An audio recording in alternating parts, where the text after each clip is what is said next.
Hello everybody, the name is Lumberlarry Jr. and I am here with Mr. Preston Charles, aka SubDocta.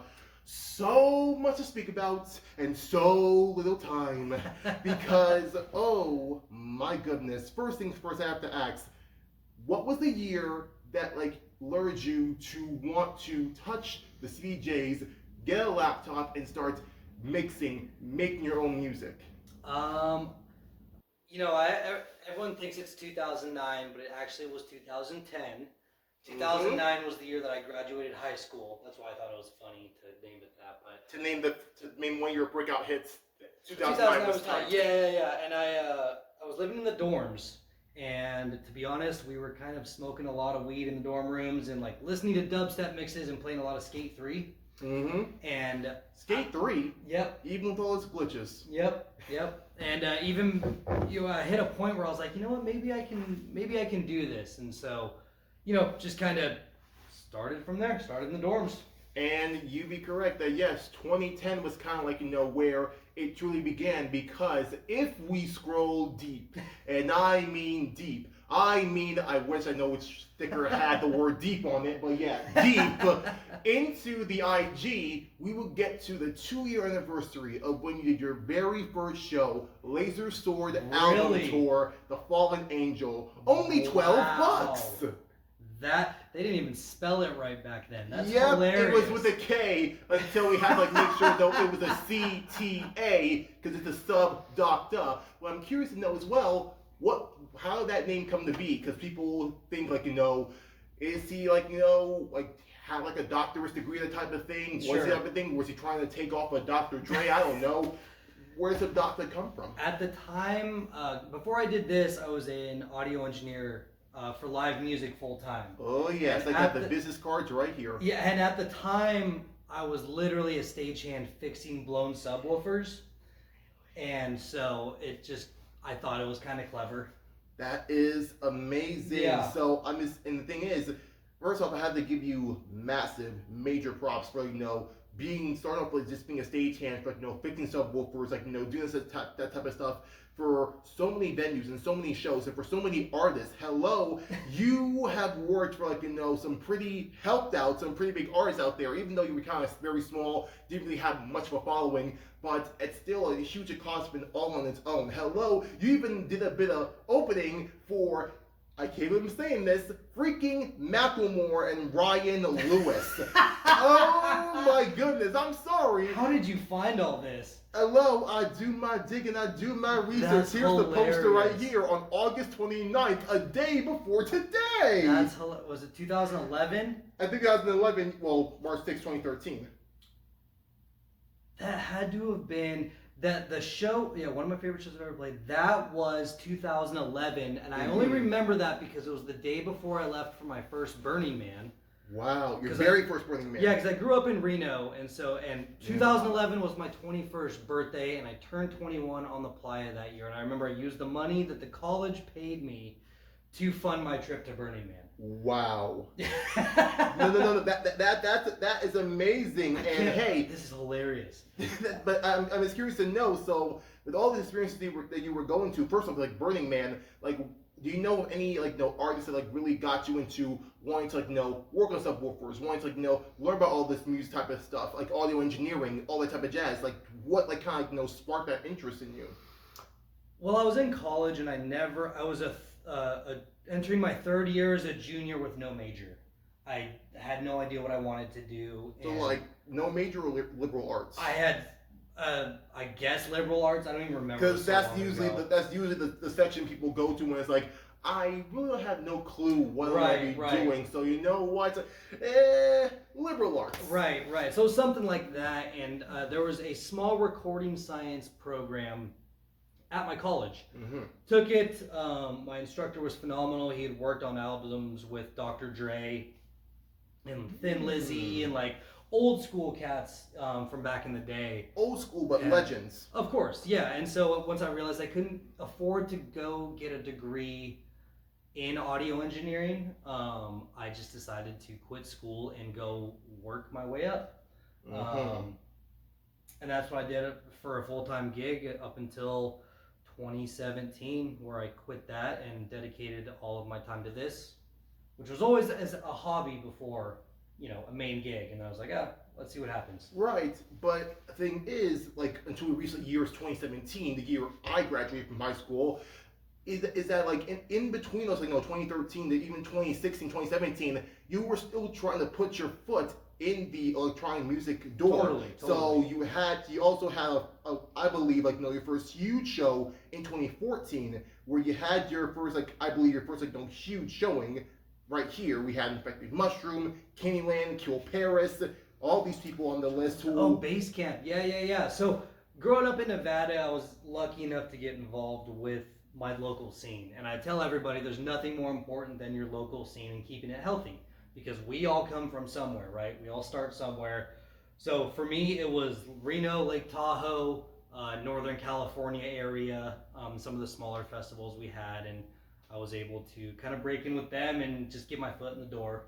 And that's pretty much how it is. Like, you network, talk to people, like, show them what you can do respectfully. Don't just, like someone, like I heard one of the stories of Taboo, like someone going to you drunk and like saying, "Can I please, like, show you something? We gotta connect." And it's like, dude, this thing about it is one thing, big rule when it comes to grooms and it comes to, like, being around the DJs, artists. There's always a time and place. That's the reason why we have phone numbers, the reason why we have emails, the reason we have IG, we have DMs, so you can actually speak and tell them, "Hey, I have this, like, tell me what you think," type of thing. That's why we have open aux. We have so many events online where it's like, you can send them to people and, like, you can get people right there. Totally. Not being drunk and going to someone, that type of thing. But I'm glad you did it the right way. Sure. And it just started, like, opening doors. It didn't open doors, like, immediately with, like, the big time artists here and there, but time grew and time grew. I've been doing this for a long time. For a very long time, yes.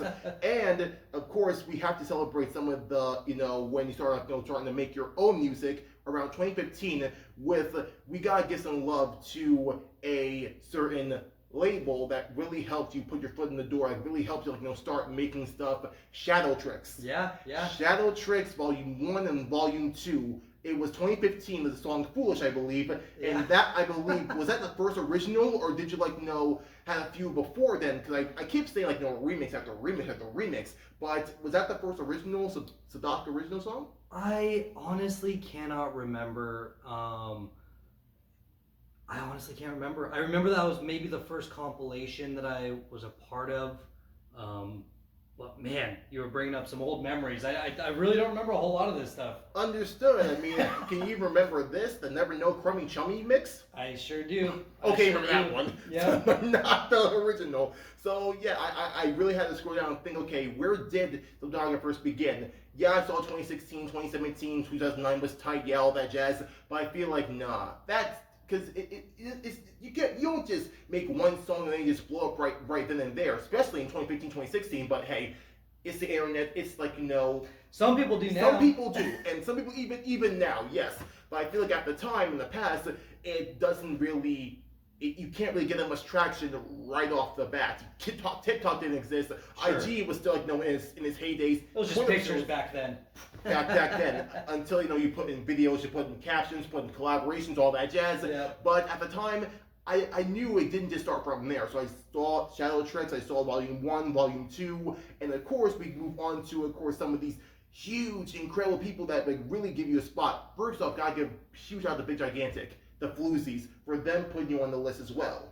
Cause I feel like that was a pretty huge deal. Because again, Big Gigantic, they're legends, of course, nowadays, and still in the past. So how does it feel to be noticed by some people like Kill Paris, of course, but also Big Gigantic, and be with all these people at the time? Because a lot of that stuff still comes from just knowing the promoters back home. Still promoters, still pretty much networking. Just networking and being friends with them and being one of the probably one of the top 5 guys in the area at the time to call upon when they needed extra support. Exactly.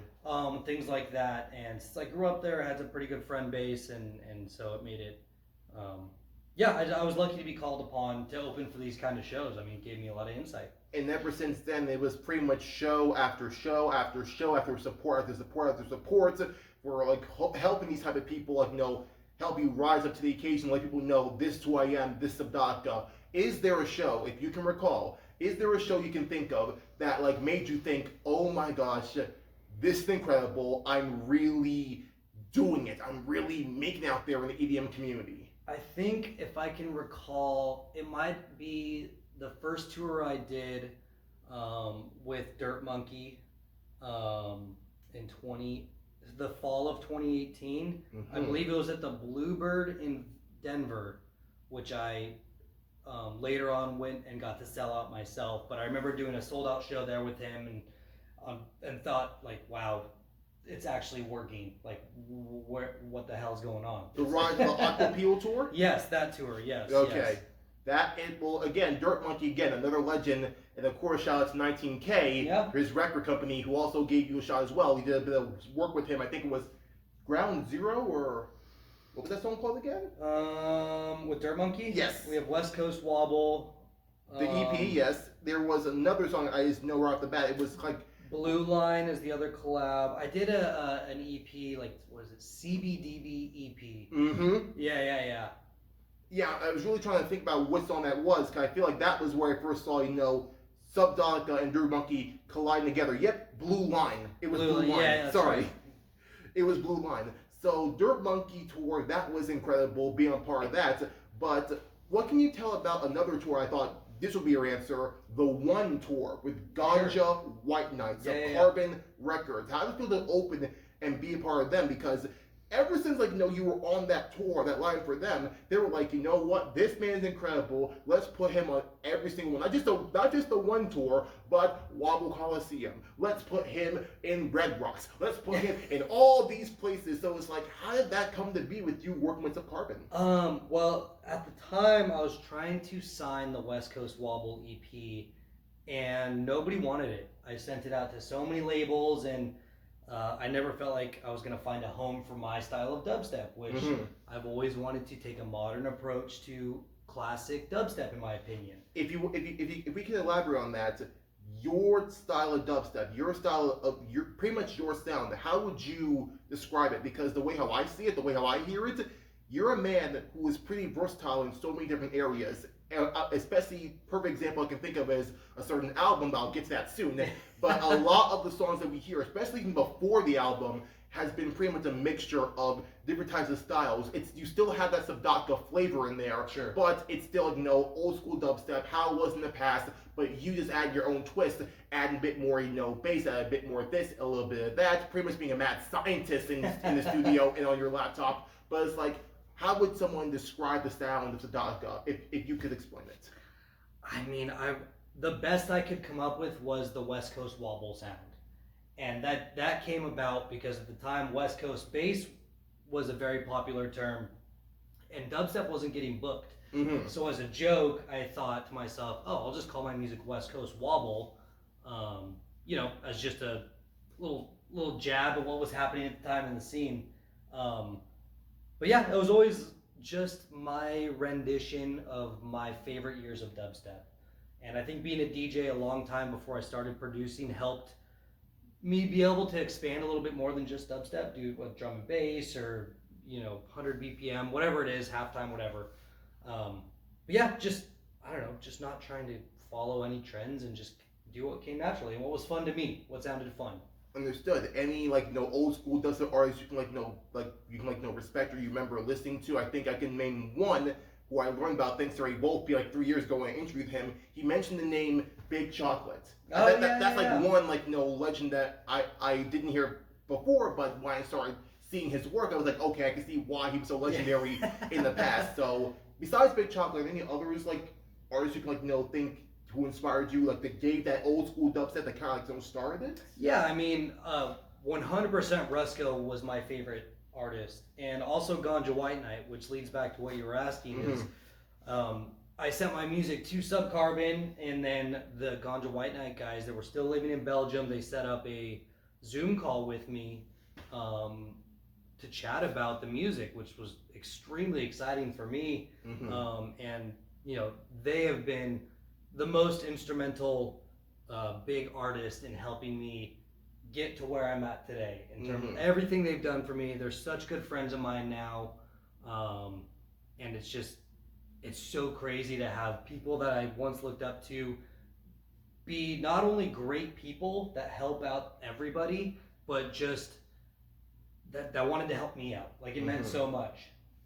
It's cool. And having that support, like, that's why I believe having support, having those type of people being like the cheerleaders for your project is so crucial, because it's cool, yeah. It just feels good to, like, let people know that, like, what you're doing, what you're making is like doing something, like giving people memories, making a difference, heck, even saving people's lives, because that's how powerful I know music can truly be. Now, regarding SubCarbon, and mention some of these like labels here and there that kind of helped you out, Ganja White Knight. Love you guys so much. Thank you so much for birthing and like really helping SubDocta blossom.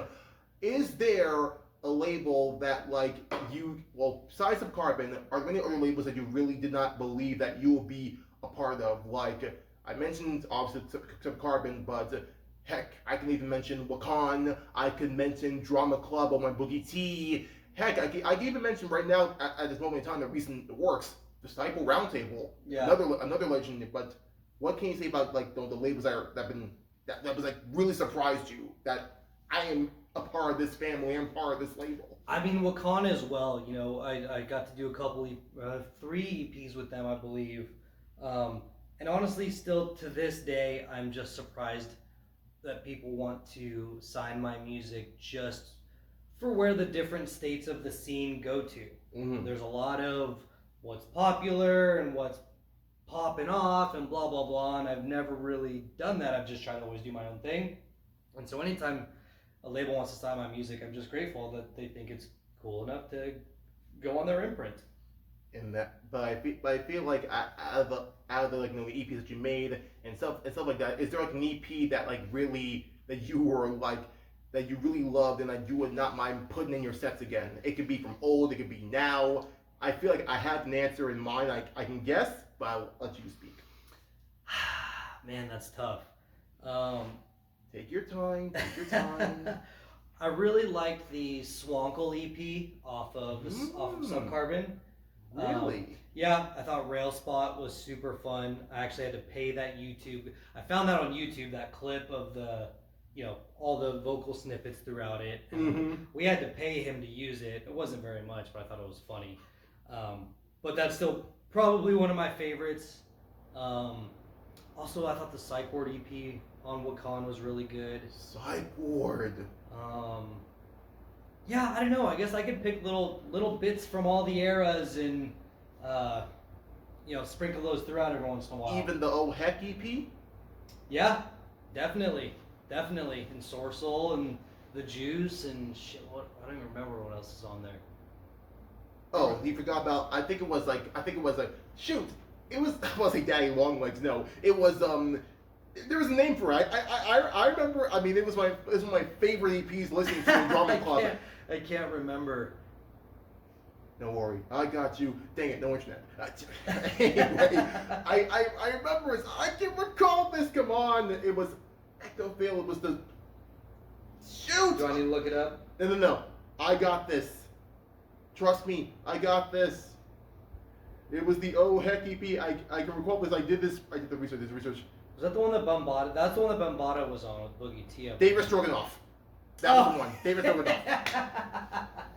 That's right. That's a fun one too. I know. And homage to David Hasselhoff, I bet. Yeah. I'll have to start throwing those back in the sets. Those were fun. They were really fun, and I feel that's one of the beautiful things about Drama Club when I hear some of these like artists who have these EPs, especially Boogie T, is that they're not afraid to like be silly with their work, which like rubbed off on Subtronics or so many people. Heck, why do you think songs like Raven Master and 2KFO still hit so hard till now, even though that was made in 2017, 2018? Because they're silly, but they still are pretty incredible in their design. They're jumpy, they're blinky blunky, and they're absolutely freaking incredible. Yeah. Not to mention, Raven Master is one of my absolute favorites from Boogie T because it really does no jabs at the music industry, how it is. Sadly, totally. And the words kind of still ring true. If I did have future children, I would keep them away from the radio because there's not really any heart and soul into like what you're doing and not being much care. People might think they're being crazy or they're not treated seriously, but no, you still have heart, you still have soul into it. Reason why 2009 was tight, 2012 was tight. They were silly, but you still feel the heart in there. It's just fun to not take it that seriously. So much of dubstep feels like... You mentioned like cookie cutter sometimes, like people are trying to like stay in a lane. Yeah, but sometimes it's fun to get off the lane. It's fun. It reminds me of like the jocks in high school, in a sense. Like, don't get me wrong, like there's a time and place for everything. But I always hung out with the goofy kids, and so I found the goofy kids in dubstep, and we get to make goofy music and have fun. And yes, it's a job, but I mean, it's still a pretty goofy job if you think about it. Like in all sense and terms, it's just fun to surround myself with people that are funny about it, and not everything has to be so serious. Obviously, well, dubstep at its core isn't really something that's like supposed to be taken seriously. No, it's not. Although let's be honest, some people do want dubstep to be supposed to be treated seriously. Some people even see it as just a niche because people think that dubstep is dead. Dubstep sucks. Sure. We hear it all the time. Heck. Even freaking Cable from Dub Pitbull 2, what did he say? Dubstep's for pussies. No, I love dubstep. I will dubstep till I freaking die, bang a ring all day long. I don't care. And they've been saying that about punk rock for 40 years, and that's still my favorite genre outside of electronic music. So punk's not dead, dubstep's not dead. We're still doing it. We're still keeping it alive, and not only keeping it alive, we're still adding our own twist to it to keep it fresh, keep it original, add our own originality to it. And that is the beauty of music. That's the beauty of certain genres. You don't have to stay in one lane. It's okay to. That's why I was saying one of my favorite movies is School of Rock. If you want to rock, if you want to do it, you gotta break the rules. You have to get mad at the man. You have to. The dubstep turns 20 this year. Turns 20 this year. More or less 2003, 2004. It turns 20 this year, and so if you go back and listen to the 20 years of history.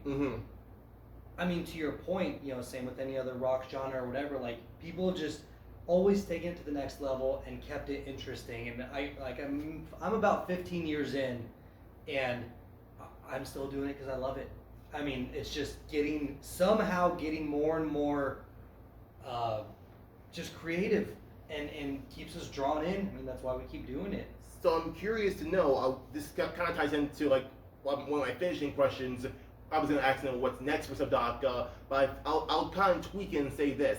How do you feel like, if for someone like you, how would you like further elevate the dubstep scene if you're saying that it's better to do certain things to keep it fresh, to keep it original, to let people know that dubstep is not dead, it's still thriving, and there's a community who will keep it going for years, decades to come? It's interesting because as artists, we grow our sound, and I want my sound to evolve, and it has over time, and people don't like it. People don't like things that aren't the same, but then if you make the same thing, they get mad, blah, blah, blah. For me, it's just being a supporter of the new generation coming up, being able to put them onto shows if I can, playing their music out, and just showing them the love and respect that I got all those years ago from big names that changed my life. And if I can give them a little success, through my status or whatever you want to call it, then I've done my job. I think that's my best way to give back. So basically, like being the mama bird and nudging the little babies out of the nest. You want them to fly. I had a lot of really good mentors that helped me do that, and I still do. And if I don't do that, then I've done a disservice to my genre and my scene. And all the work you put into for the past 15 years. Yeah, no one gets to where they're at by themselves, and I love to help where I can. Understood, and we appreciate you so much, SubDocta, for not only being mentored, but now stepping up and being one of the mentors for the next generation. Reason why I look at some of these names on the shows tonight and the shows tomorrow, these are people who I believe are going to be legends. They could, who knows, they could be the next SubDocta, they could be the next Ganja White Knight, they could be the next ShadowTrix. I always say to myself, and people don't really talk about this because oh my gosh, I don't want to think about that, but you can't prolong the inevitable. Some of these big time artists will not be here forever. They will not be making music forever. So I always ask myself, who will be the next Excision? Who will be the next ShadowTrix? Who will be the next Ganja White Knight? Who will be the next RL Grime? Who will be the next all these people out there? 90% of us were the small name on the flyer at one point. Exactly. So go support your openers, go support the show. Exactly. Don't ask what time the headliner's on. Look what time doors are. Plan accordingly. Exactly. And now we gotta speak about like one of your biggest works at the time, your very first debut album, Strictly Business. Yeah. First things first, I gotta speak about about this. I was looking at the advertisements for this specific album. I'm curious to know why, oh why do you label it as, well, I'm about to know why it's called Strictly Business, but these two words, when it was first debuted, no laughing, no having fun. No laughing, no having fun. I'm curious. It's funny for someone to say no laughing, no having fun. This is strictly business. when all 10 tracks plus the no box of NFR basically is some of the most fun sounding, freaking toe tapping, wants you to jumping type of thing. I'm sorry. Is it like if I was there to witness it, to be a part of the tour, see the tour, what do you just want me to be at the rail and just stand and just like if something gets me jumping, I'll just have like a face and be like. So where that came from, when I was a kid, my grandpa used to check me out of school, and he wouldn't tell my mom, right? So he would come and just check us out of school. We'd go snowboarding. He was a big skier and I was a snowboarder. I was maybe 8 or 9 years old. And he'd check me out of school, and he'd take me to McDonald's, and we'd go to Kirkwood and go snowboarding.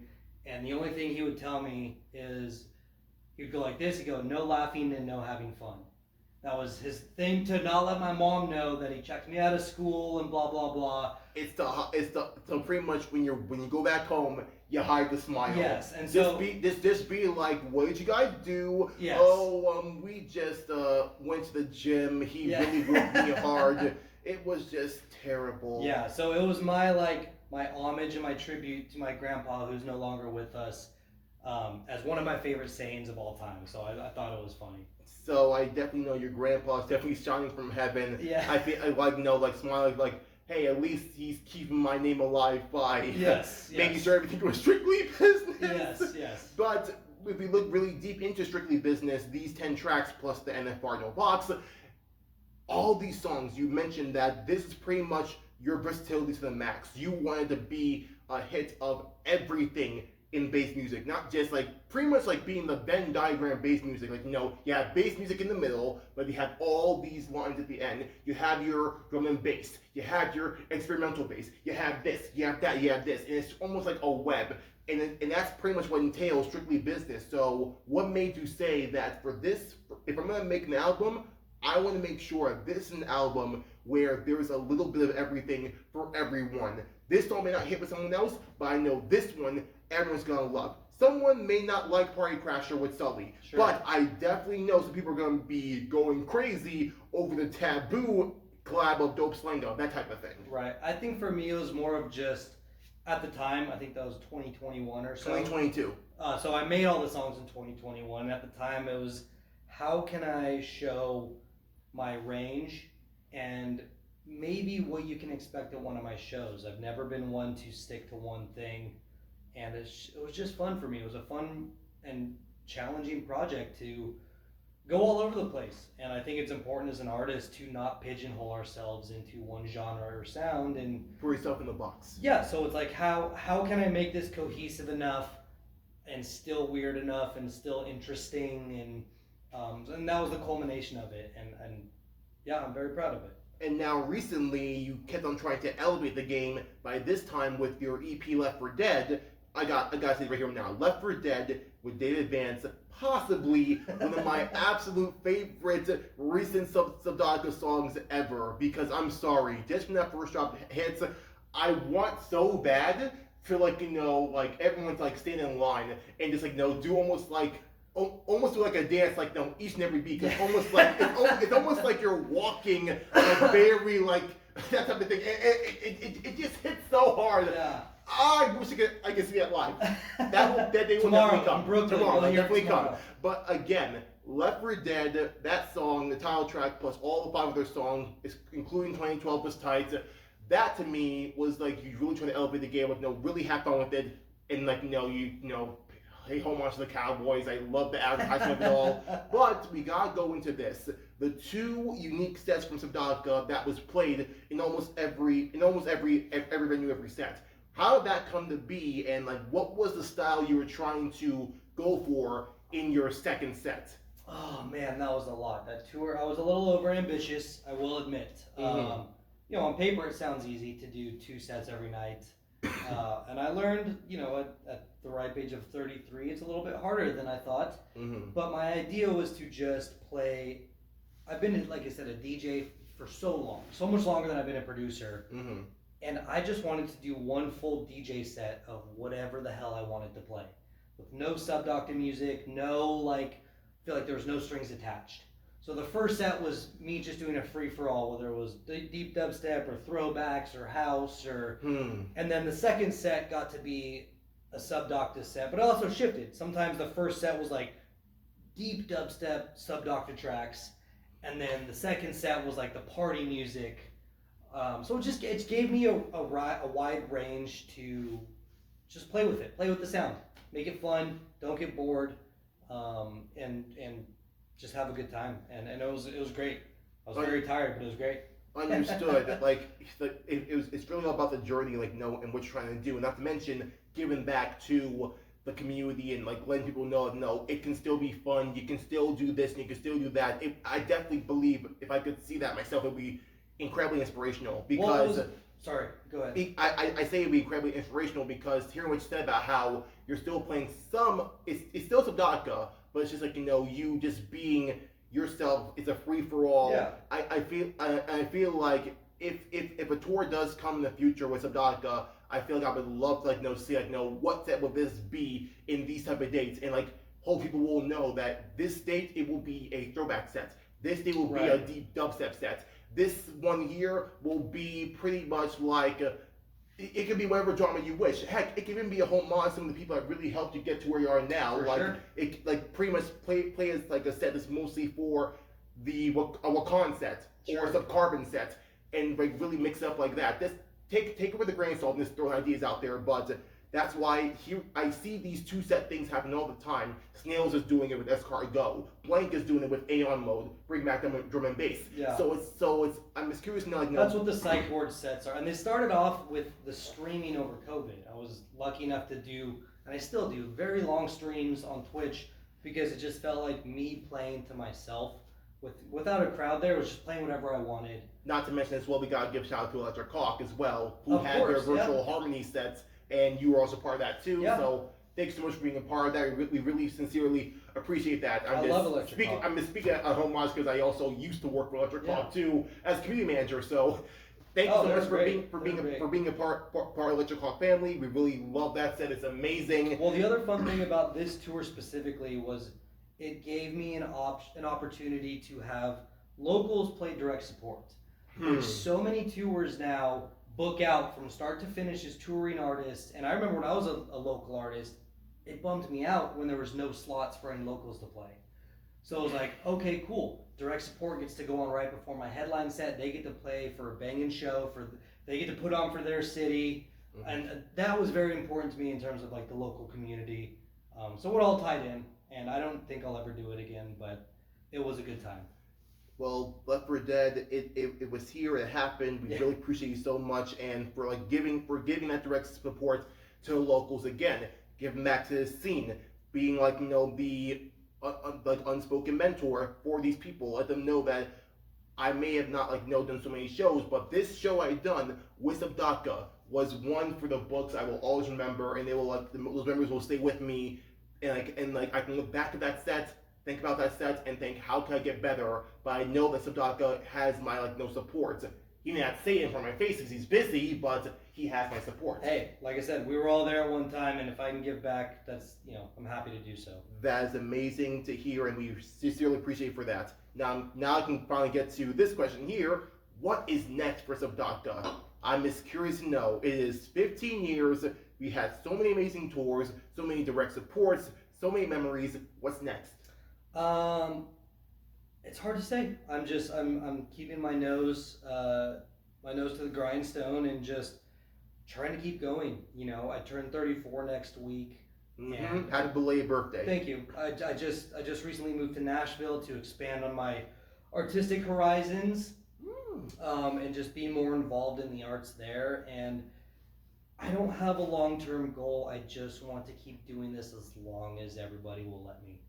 I'm having too much fun and I've gone too far. And I'm all in. My chips are all in on this hand, and that's I'm just gonna keep going until I can't. That's amazing to hear, and I'm just curious to know. Great, now I'm thinking about this. Now that you said that, I'm just thinking about this one amazing quote from one of my favorite games I saw someone play on Uncharted 3, Drake's Reception, where the Sully, if you know that game, and you know the character is Sully, he says this like towards the end. I don't know if you played the game, but spoiler alert. He said these words: "We never start our lives with a perfect hand. Real greatness is what you do with the cards you're dealt." Yep. And that is something that is so true, especially in life. No one starts off with all kings of hearts. No one starts with all jokers.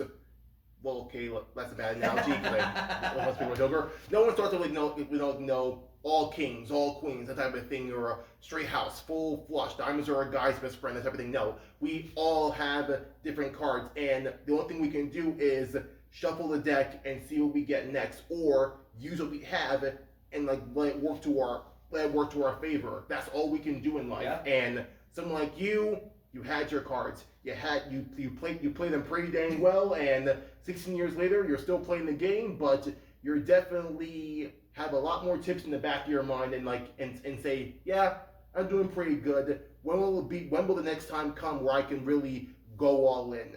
And so I'll throw out this idea as well. It's nearly 15 years of SubDocta. I don't know the exact date of when SubDocta was truly born, but I'm curious to know, will there ever be like a throwback tour, like to celebrate 15 years of SubDocta? Because I was thinking to myself, it's 15 years, man. 15 years, that's nothing to sneeze about. That's a pretty huge accomplishment. I'm curious to know if will there ever be an event where we're celebrating all things SubDocta and like celebrating the rise of where you are from then to where you are now. I've never thought about it, and I don't think there would ever be a full tour dedicated to it because it's just so draining. Understood. But I wouldn't mind a couple special shows in a couple special places that have been awesome over the years. It's not out of the realm of possibilities, and that's an interesting idea. I never thought of that. It's just that I'm a man who's all about like seeing milestones and seeing certain dates and being like marked down my calendar, like this was a day that this happened for this man here who I really love and really appreciate. And so it's like, I'm going to do whatever I must. If he's not doing anything, then I'm going to do something to at least people will know that even though I was a fan of SubDocta for about 5 years, I still have seen the past. I at least can experience how he grew from where he is then to where he is now and celebrate that, because 15 years is something that is pretty incredible. Like you mentioned, that's how long you were longer a DJ than you were a producer, audio engineer. So that's something pretty incredible that should be celebrated. So I appreciate that. I'm very grateful, and I'm only here because of the community, and this music scene has given me a purpose. And I feel like in life we are granted the opportunity to give purpose, and if our purpose is to give to other people, and seeing smiles on people's faces in the crowd and doing what I do. I mean, there's a reason why we do 23 hours of shitty travel. It's for that 1 hour on stage makes everything worth it, and interactions like this and interactions that I get to have later this evening make it all worth it all these years later. Funny how you mentioned that, because I went through almost 4 hours of pretty crappy travel, but this moment in time makes it all worth it. It's $50 well worth spent. Awesome. So again, I can totally relate, and I thank you so much. I'll throw out this one last question, because looking through all those IG posts, there are so many career paths that SubDocta could have went on. I'm just curious to know, if you were not doing music, if you didn't you were a stagehand for 50 subwoofers, but if it stayed right there and didn't really want to pursue the music, what would SubDocta be doing? Would he be on the X Games doing some BMX and snowboarding? Would he be a veterinarian because you really do love your dogs? Would he be I'll stop right there. But. There was a time in high school where I thought I could have been a professional motocross racer. I was very good, but we just couldn't afford. My family couldn't afford the type of travel. I couldn't be, go to charter school, and we couldn't afford all the travel and stuff like that. Charter school. It was a lot. It was really fun, and I was really good at it at the time. But other than that, I think my goal still, maybe even after all this is said and done, is to have a dog rescue, or foster, or just give back to my puppies, because I'm a big dog guy, and I think that might be the end goal. But for now, I'm just gonna keep making the beeps and boops and playing the shows. I can only imagine if you like decided to just do like a DJ set in like an ASPCA. That could be a pretty good festival set right there. We did a couple. I've done a couple shows where we've had puppies come to sound check, and we sponsored them through the show. And we do food drives and toy drives, and I'd like to incorporate that again. I feel like that could definitely be a pretty amazing fundraiser, full fundraiser for the animals. There's so many wildlife things, so much like that, and that can really be absolutely incredible. It's really so easy because we do $5 off a ticket if you bring 2 cans of cat food or 2 cans of dog food or a toy, or it's a win-win for everybody. The shelters get stocked. You get a few bucks off a ticket. We all. Now I wonder, what if, in that scenario, someone decided to adopt a pet? What would the reward be? Not besides having a furry pet to have a loving home. I feel like give them at least one VIP ticket to a show of your choosing, or to come to a festival. I think that's fair. These are all ideas I still need to develop on, but I think that's very write them fair. Down. Talk to your management. AV touring, let them know. Oh, totally. Congratulations on the AV touring as well. That's a pretty big deal too. But again, SubDocta, Preston, thank you. Thank you so much for all that you have done for the community. It's an absolute honor to have had this opportunity to speak with you. And again, even though I'm still kind of keeping it cool, I'm still reeling because again, this is something I've been kind of did not think would ever happen.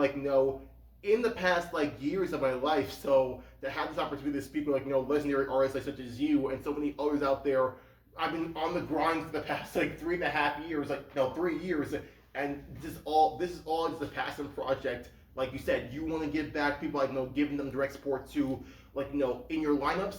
For me, I wanted to give back by just letting some of these artists know and the people know how much this community means to me, how much these artists mean to me, how much the music means to me. Because I do not think I would be here right now if it wasn't for electronic dance music. If it wasn't for these legendary people out there doing their shows, making their music, it gave me a home. It made me feel welcomed. It made me feel like it was not the end of the world. It was just nothing but melodies, nothing but the bleeping bloops. People think that's crazy. That doesn't mean anything. No, it does mean something to me. Without that type of music, I would not be here. And people like you who have been grinding, who have been doing your work, giving some type of energy, type of life to other people out there who feel the same way as I did when I was in high school, when I was in middle school.